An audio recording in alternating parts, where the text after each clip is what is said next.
Everyone, welcome back my channel simplify seated में आप सभी का स्वागत है। आज का जो हमारा सब्जेक्ट है दोस्तों ईवीएस यानी पर्यावरण अध्ययन। इसमें जो टॉपिक है हमारा दोस्तों घास यानी ग्रास वाला टॉपिक इस वीडियो में हम लोग देखेंगे विद व्याख्या। उसके बाद प्रीवियस ईयर में जो क्वेश्चन आए हुए वो भी सॉल्व करेंगे इसी वीडियो में। ये आपका जो यूपी टेट 2026 यानी जुलाई में एग्ज़ाम होने वाला है, उसकी देर से आज की वीडियो बहुत महत्वपूर्ण है। तो आइए दोस्तों आज की वीडियो स्टार्ट करती हूँ। सबसे पहले हम लोग जानेंगे घास क्या होती है। ओके, तो घास देखिए, घास का पौधा जितना ज़मीन के ऊपर होता है उससे कहीं ज़्यादा ज़मीन के अंदर फैला हुआ होता है। घास की जड़ें बहुत मजबूत होती है, इन्हें खुरपी से यानी खोद कर निकाला जा सकता है। वैसे हम लोग उखाड़ नहीं सकते, लेकिन उसे खुरपी या फावड़े से खोद कर आराम से निकाल सकते हैं। ये तो हो गई घास की बात। अब देखिए आगे आप लोग देखें विश्व में घास के प्रमुख मैदान कौन से हैं। तो सबसे पहले हम लोग घास देखेंगे, उसके बाद मैदान यानी किस देश में है। यहाँ से क्वेश्चन जरूर देखने को मिलता है, जैसे कि पूछ लेंगे क्वेश्चन उत्तरी अमेरिका की कौन सी घास है। 4 ऑप्शन दे देंगे, पंपास, पियरी, डाउन्स, स्टेपी। तो यदि आप लोगों ने पढ़ा होगा या वीडियो वॉच की होगी अच्छे से तो आप लोगों को पता होगा कि पियरी उत्तरी अमेरिका की घास है। देखिए पंपास कहाँ की, ये अर्जेंटीना की है, पियरी उत्तरी अमेरिका की, डाउन्स ऑस्ट्रेलिया की, स्टेपी यूरेशिया, कंपास ब्राज़ील की है, बेल्ट दक्षिण अफ्रीका की, लानोज कहाँ की, कोलंबिया यानी वेनेजुएला की है, शबाना ये अफ्रीका की है। शबाना हुआ, कंपास हुआ, पियरी हुआ, पंपास हुई, ये चारों घासें तो बहुत फेमस है। इनसे अक्सर क्वेश्चन देखने को जरूर मिलते कोई भी एग्जाम हो। ओके, अब देखिए पादपों में परिस्थिति अनुकूल।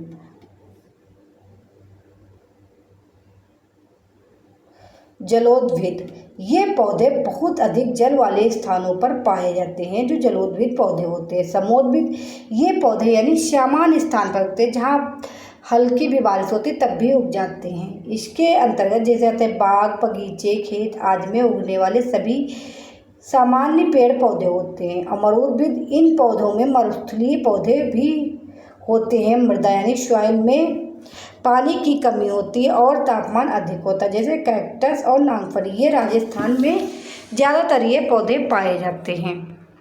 लवणोद्भिद, ये पौधे खारे जल वाली जगह में पाए जाते हैं। ये क्वेश्चन जरूर देखने को मिलता है कि खारे जल वाली जगह में पाए जाने वाले कौन से पौधे होते हैं। तो लवणोद्भिद। पौधों की प्रमुख सिंचाई, ड्रिप टपक सिंचाई, ये क्वेश्चन सीटेट में तो कई बार रिपीट हुआ और टेट में भी पूछा जाता है।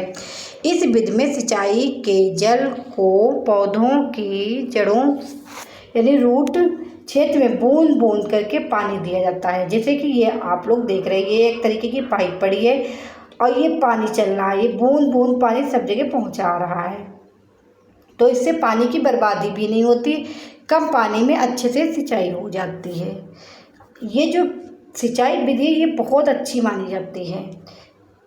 इस विधि में वाष्पीकरण की क्रिया द्वारा जल हानि नहीं के बराबर होता है। इस विधि में पीवीसी की पाइपलाइन खेत में बिछाई जाती है, जैसे ये पाइपलाइन पड़ी है।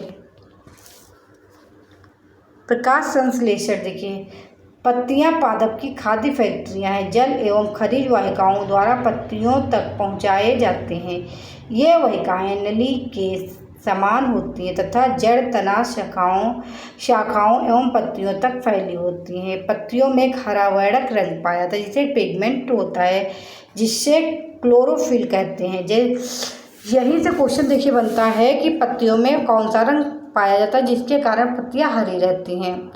तो क्लोरोफिल नामक वर्णक पाया जाता है जिससे पौधे और पत्तियां हरी रहती हैं। क्लोरोफिल सूर्य के प्रकाश यानी सौर की ऊर्जा का संग्रह करने में पत्ती की सहायता करता है। इस ऊर्जा का उपयोग जल एवं कार्बन डाइऑक्साइड से खाद्य संश्लेषण में होता है, क्योंकि खाद्य संश्लेषण सूर्य के प्रकाश की उपस्थिति में होता है, इसलिए इसे क्या कहते हैं, प्रकाश संश्लेषण कहते हैं। पत्तियों द्वारा और ऊर्जा संग्रहित की जाती है तथा पादप में खाद्य के रूप में संचित हो जाता है। पौधों के ऊपरी भागों में वाष्प रूप में जल की हानि को वाष्पोत्सर्जन कहते हैं। देखिए, तुलसी का अपना अलग ही महत्व है, खासकर तो भारत में। तुलसी की जड़ों में नाइट्रोजन जोड़ने वाली बैक्टीरिया की ग्रंथियां नहीं होती हैं। किसमें? जैसे क्वेश्चन यही से बनता है कि ऐसा कौन सा पौधा है जिसकी जड़ों में नाइट्रोजन जोड़ने वाली बैक्टीरिया की ग्रंथियां नहीं होती हैं, तो कौन सा है? तुलसी। देखिए, बन गया क्वेश्चन। सरसों, इसका तो अपना अलग ही महत्व है, क्योंकि सरसों के पौधे से उससे हम लोग सब्जी भी बना सकते हैं, उससे तेल निकाल के बहुत सारे कामों में यूज कर सकते हैं। पूड़ी हुआ तेल, सब्जी हुई, ये सब उसी के तेल से भी बनाया जाता है, सरसों के। इसमें पत्तियां होती हैं जिन्हें सब्जियों की तरह प्रयोग में लाया जाता है और इसके बीजों के तेल यानी ऑयल भी प्राप्त किया जाता है। अमरबेल, अमरबेल एक परजीवी पौधा है, जैसे कि आप लोग देख रहे हैं। यहीं से क्वेश्चन बनता है। देखिए, ऐसा कौन सा पौधा है जो परजीवी पौधा है, तो कौन सा है? वो अमरबेल है। ओके, अब देखिए क्वेश्चन किस प्रकार से पूछे जा रहे हैं। निम्नलिखित में से कौन सा आपका परजीवी पौधा है? पीपल, अंगूर, मनी प्लांट, अमरबेल। तो कौन सा है? अमरबेल, जैसा कि अभी ऊपर मैं आप लोगों को बता चुकी हूँ। ओके, जो पौधे खारे जल वाले क्षेत्रों में उगते हैं उन्हें क्या कहा जाता है? लवण मरोदभिद यानी हेलोफाइट, शमोदभिद मेजोफाइट, मरुदभिद जेरोफाइट, आत्पोभिद यानी हीलियोफाइट। तो जो खारे जल वाले क्षेत्रों में उगते हैं वो हेलोफाइट होते हैं, यानी फर्स्ट ऑप्शन राइट। ओके, किस वर्णक की उपस्थिति के कारण पौधे हरे होते हैं? एंथोसाइनिन, कैरोटीनाइड, लाइफोफिन, क्लोरोफिल। तो किसके कारण होते हैं? क्लोरोफिल, यानी फोर्थ ऑप्शन राइट है उनका। जड़ी बूटियों की रानी भारत की सबसे पवित्र जड़ी बूटी है। इस औषधीय पौधे का हिंदू धर्म में महत्व है। इसका वनस्पतिक नाम और ओसिमम खेतम है। इसका क्या नाम? इसका जो तुलसी का पेड़ होता है इसका वनस्पतिक नाम भी पूछ लिया था, तो क्या है? ओसिमम खेतम। देखिए, यहाँ से दो क्वेश्चन बन गए हैं। एक तो जड़ी बूटी की रानी भारत की सबसे पवित्र जड़ी बूटी है। भारत की जड़ी बूटियों की रानी कौन है? तो तुलसी है। इसको सामान्य किस नाम से जाना जाता है? तुलसी, यानी सेकंड ऑप्शन राइट है। अगला क्वेश्चन देखिए, निम्नलिखित में से किन पौधों की जड़ों में नाइट्रोजन जोड़ने वाली बैक्टीरिया की ग्रंथियां नहीं होती हैं? जैसा कि मैं ऊपर आप लोगों को बता चुकी हूँ, तुलसी। तुलसी बहुत कामों में आती है।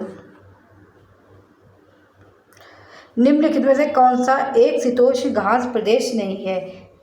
डाउन्स, कंपास, पंपास, पियरी। तो कौन सा है? सेकेंड ऑप्शन राइट, यानी कंपास। अगला क्वेश्चन देखिए, विज्ञान के एक शिक्षक को माइक्रो पादपों की तलाश हेतु विद्यार्थियों को किस क्षेत्र में खोज के लिए प्रोत्साहित करना चाहिए? मरुद्भिद क्षेत्र में, लवणोद्भिद दलदल में, गर्म व आर्द्र क्षेत्र में, शीत क्षेत्र में। तो किस में? सेकेंड ऑप्शन राइट, यानी लवणोद्भिद दलदल में। ओके, आप लोग कमेंट करके बताइए आज की वीडियो कैसी लगी। यदि आप लोग को अच्छी लग रही तो मेरे चैनल को लाइक एंड शेयर करिए, वो तो आप लोग बिना कहे कर ही देते हैं, जिससे मेरी सभी आने वाली वीडियो आप लोग को आसानी से प्रोवाइड हो सके। आप लोग मेरे टेलीग्राम चैनल से जुड़ जाइए, जहाँ मैं आप लोगों को PDF प्रोवाइड करवा दूँगी। Thank you. नेक्स्ट वीडियो में नेक्स्ट टॉपिक से फिर मिलते हो, तब तक आप लोग पढ़ते रहिए और अपना ख्याल रखिए, और आप लोग प्रीवियस ईयर के क्वेश्चन पेपर जरूर हल करिए। Bye bye.